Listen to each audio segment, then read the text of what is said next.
Hello दोस्तों, अगर आप किसी भी कंपाउंड का कोवैलेंट कैरेक्टर निकालना चाहते हैं, किसी भी कंपाउंड का कोवैलेंट कैरेक्टर निकालने के लिए आपको ये फार्मूला याद रखना पड़ेगा। Covalent character is directly proportional to charge of cation.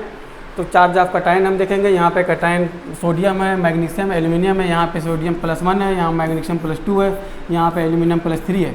तो covalent character is directly proportional to charge of cation. तो सबसे ज़्यादा जहाँ पे चार्ज होगा उसका कोवैलेंट कैरेक्टर उतना ज़्यादा हो जाएगा। तो AlCl3 का सबसे ज़्यादा कोवैलेंट कैरेक्टर है और MgCl2 का उससे ज़्यादा है, उससे कम है, फिर NaCl का सबसे कम है। तो इस तरीके से चार कैटायन के चार्ज के अकॉर्डिंग हम किसी भी कंपाउंड का कोवैलेंट कैरेक्टर के उनके ऑर्डर डिक्रीजिंग या इंक्रीजिंग ऑर्डर में आराम से अरेंज कर लेते हैं।